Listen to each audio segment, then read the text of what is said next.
अस्सलाम वालेकुम, welcome back to recipe secrets.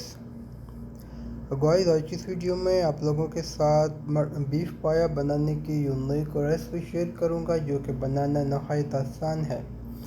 आप इजीली इसको अपने घर में बना सकते हैं। सो गाइस, ये रेसिपी बनाने के लिए सबसे पहले हम 2 मीडियम साइज़ के प्याज को काट के लाइट ब्राउन करेंगे।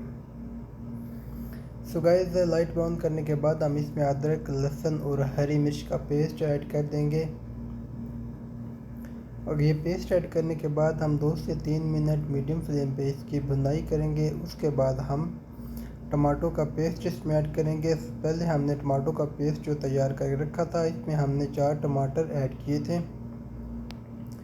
So guys, tomato paste add करने के बाद हम इसकी अच्छी तरह भुनाई करेंगे मीडियम फ्लेम पे। उसके बाद हम इसमें खड़े मसाले ऐड करेंगे, जो कि नॉर्मल किचन में अवेलेबल होते हैं। इसमें कोई एक्स्ट्रा या सीक्रेट मसाला नहीं है। और साथ ही साथ हम इसमें एक पैकेट पाया मसाला भी ऐड करेंगे। सो पहले हमने खुश्क मसाले इसमें ऐड कर दिए। ये ऐड करने के बाद हम इसकी थोड़ी देर भुनाई करेंगे। उसके बाद हम इसमें एक पैकेट पाया मसाला जो है वो भी ऐड कर देंगे। सो गाइस, ये सारी चीज़ें ऐड करने के बाद इसको अच्छी तरह मिक्स करेंगे। 2 से 3 मिनट भुनाई के बाद हम पाए को अच्छी तरह वॉश करके इसमें ऐड कर देंगे।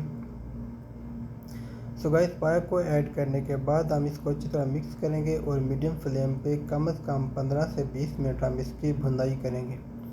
सो गाइस, 15 से 20 मिनट भुनाई करने के बाद हम इसमें पानी ऐड कर देंगे। पानी ऐड करने के बाद हम इसको कम से कम 2 घंटे के लिए प्रेशर लगा देंगे।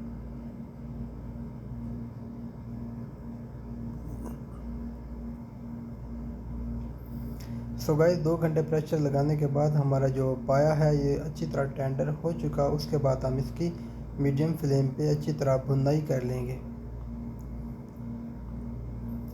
सो गाइस, उसके बाद आप अपने हस्बे ज़रूरत इसमें जितना भी ग्रेवी रखना चाहते हैं वो आप पानी ऐड करके ग्रेवी बना सकते हैं। उसके बाद हम इसके ऊपर गरम मसाला पाउडर ऐड किया और साथ ही साथ हमने इसमें इसको हरे धनिए से गार्निश किया। उसके बाद हम इसको डिश आउट कर लेंगे। गाइस, ये थी छोटी सी वीडियो। अगर वीडियो अच्छी लगी तो लाइक कीजिए।